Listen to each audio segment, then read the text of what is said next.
Ay magandang araw po sa inyong lahat. Ngayon po ay araw ng linggo, ikalimang linggo na po sa karaniwang panahon at sa ating ebanghelyo. Ngayon, mula sa Ebanghelyo San Lucas, ating mapakinggan sa ebanghelyo na kung saan si Jesus ay nagwika sa kanyang mga alagad. Ito ay nangyari pagkatapos na ng muling pagkabuhay ng ating Panginoon. Alam natin na nung tawagin ni Jesus itong mga alagad niya, sila ay mangingisda, lalo na si Pedro. At nung sila'y tawagin, iniwan nila ang pangingisda at nagsimula na sumunod sa ating Panginoon.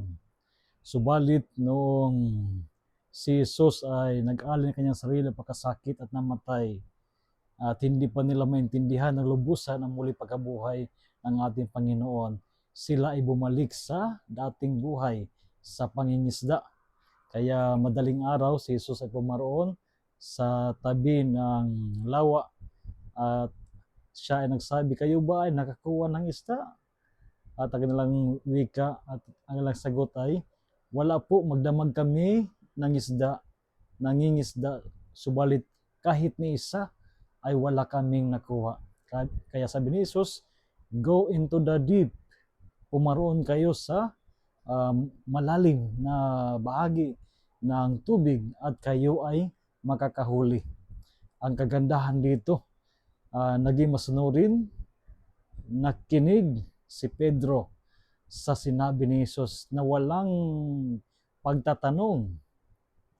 Kaya mula sa kanyang pakikinig at ang kanyang pagsunod, sila ay nakakuha na napakaraming mga isda. Mga kapatid, kung tayo ay mangingisda sa tabi ng dagat, isa diyang parang walang mahuhuli sapagkat napakababaw ng tubig at madali rin maging malabo ang tubig. Subalit kung tayo ay paroroon sa medyo mas malalim, sigurado na kung saan medyo malinaw ang tubig at makakahuli ng maraming isda. Ganon din sa buhay natin. Pag tayo ay namumuhay lamang from the surface ng buhay natin, wala tayong pagdarasal, parang baga ang lahat ng mga ginagawa natin ay walang bunga o walang saysay.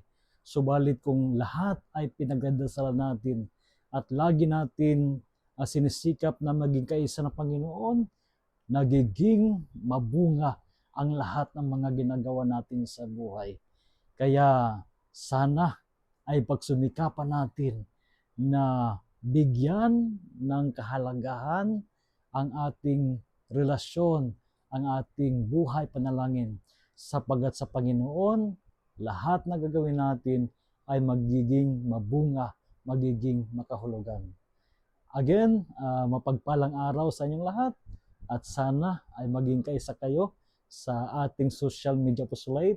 Let us make the Word of God viral sa larangan ng social media.